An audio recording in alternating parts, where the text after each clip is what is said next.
عن انس رضی اللہ تعالی عنہ قال قال رسول اللہ صلی اللہ علیہ وسلم ترکت فیکم امرین لن تضلوا ما تمسکتم بہما کتاب اللہ و سنت نبیہ۔ سیدنا انس رضی اللہ تعالی عنہ فرماتی ہیں کہ رسول اکرم صلی اللہ علیہ وسلم نے فرمایا کہ میں تمہارے اندر دو چیزیں چھوڑ کے جا رہا ہوں، اگر ان دو چیزوں کو تم نے مضبوطی سے پکڑ لیا، ان دو چیزوں کو تم نے تھام لیا تو تم کبھی گمراہ نہیں ہو سکتے۔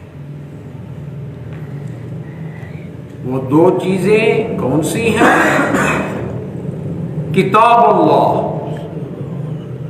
نمبر 1 اللہ کی کتاب، نمبر 2 وہ سنت نبیہ، اور بعض روایات میں ہے وہ سنت رسولہ، نبی اکرم صلی اللہ علیہ وسلم کی سنت، رسول اکرم صلی اللہ علیہ وسلم کی سنت۔ اب دیکھیں میرے بھائیوں، آپ علیہ الصلوۃ والسلام نے فرمایا قرآن و سنت کو مضبوطی سے پکڑو گے۔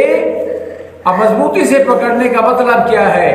قرآن و سنت کی اتباع کرو گے تو کبھی گمراہ نہیں ہو سکتے۔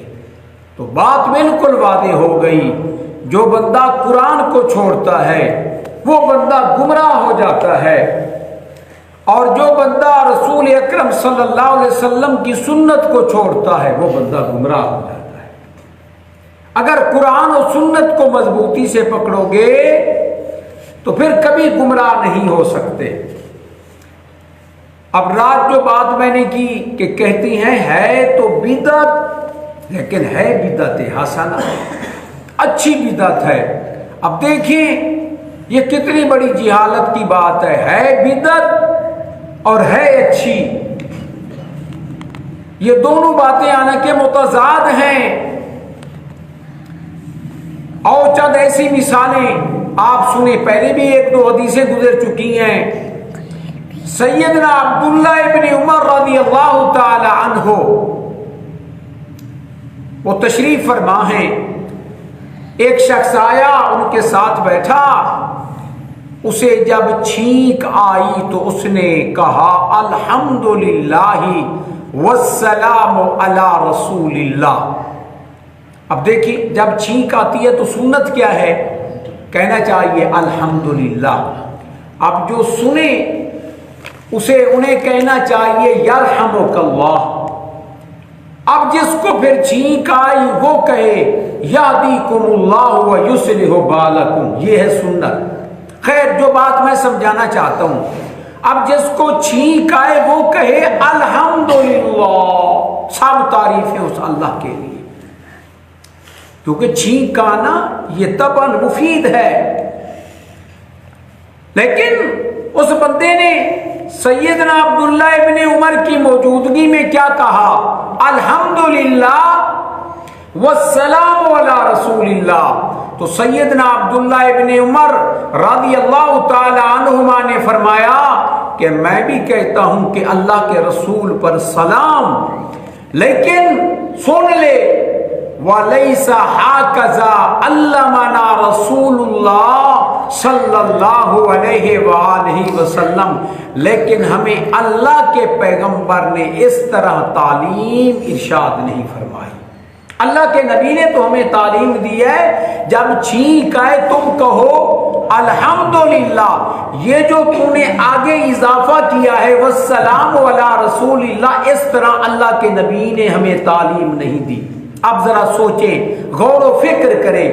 حالانکہ یہ کہنا کہ اللہ کے رسول پہ سلام یہ اچھی بات ہے کہ نہیں، لیکن صحابی رسول اسے ٹوکتا ہے کہ اس طرح مت کہو، کیونکہ اس طرح آپ علیہ السلام نے تعلیم نہیں دی۔ اب دیکھیں سال کے اندر 2 عید کی نمازیں ہم پڑھتے ہیں. کبھی آپ نے دیکھا کہ عید کی نماز سے پہلے اذان ہوئی ہو؟ کبھی آپ نے دیکھا کہ عید کی نماز سے پہلے تکبیر ہوئی ہو؟ کیوں نہیں ہوتی؟ اس لیے کہ عید کی نماز کے موقع پہ آپ علیہ السلام سے نہ اذان ثابت ہے اور نہ تکبیر ثابت ہے. اگر بندہ کہے اس میں حرج کیا ہے؟ حرج یہ ہے کہ آپ علیہ السلام سے ثابت نہیں ہے. اب یہ کہنا جی ہے تو بدعت لیکن اچھی ہے. خود سوچو، ایسا نہ ہو کہ آپ علیہ السلام کی سنت کو چھوڑ کر ضلالت کے راستے پہ چل پڑو. میرے بھائی، یہ میں اپنی طرف سے نہیں بلکہ یہ اللہ کے پیغمبر کے فرمان کی روشنی میں کہ خیال کرنا نہ قرآن کو چھوڑنا اور نہ میری سنت کو چھوڑنا، تو پھر تم گمراہ نہیں ہوگے. اگر قرآن کو چھوڑا پھر بھی گمراہ، پیغمبر کی سنت کو چھوڑا پھر بھی گمراہ. اس طرح کے کئی واقعات ہیں، انشاءاللہ میں ان کو بیان کرتا رہوں گا تاکہ سمجھ آئے. یہ جو کہتی ہیں بدعت حسنہ ہے تو بدعت لیکن اچھی ہے، تو یہ کہنا بالکل ہی غیر مناسب ہے. سفیان ثوری رحمہ اللہ تعالی وہ فرمایا کرتے تھے البدعۃ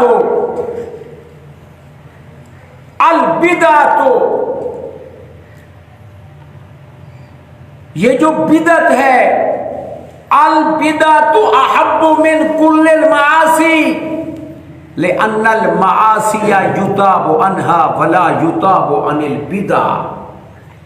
شیطان سب سے زیادہ اس بات کو پسند کرتا ہے کہ بندہ بدعت کرے. البدعۃ احب من کل المعاصی لأن المعاصی یتاب عنها ولا یتاب عن البدع. اب دیکھیں کیوں، اب میں آپ کو فرق سمجھاتا ہوں. بندہ گناہ کرتا ہے لیکن وہ بندہ گناہ کو گناہ سمجھتا ہے کہ نہیں؟ ایک آدمی چوری کرتا ہے، ایک آدمی ڈکیتی مارتا ہے، ایک آدمی بدکاری کرتا ہے، کیا وہ سمجھتا ہے کہ نہیں کہ یہ کیا ہے؟ گناہ. لیکن ایک آدمی جو بدعت کرتا ہے کہتا ہے تو بدعت لیکن یہ اچھی ہے. اب دیکھیں اس کام سے وہ توبہ کیسے کرے گا. البدعۃ احب الی ابلیس من کل المعاصی. ابلیس اس بات کو بہت پسند کرتا ہے کہ بندہ بدعات کرے. بدعات کیوں؟ باقی گناہوں سے یہ امید کی جا سکتی ہے کہ بندہ کیا کرے گا؟ توبہ. لیکن جس کو بندہ یہ سمجھتا ہے کہ میں جب یہ کام کروں گا تو مجھے ثواب ملے گا، وہ اس سے توبہ کیسے کرے گا؟ البدعۃ احب من کل المعاصی، البدعۃ احب الی ابلیس من کل المعاصی لأن المعاصی یتاب عنها ولا یتاب عن البدع.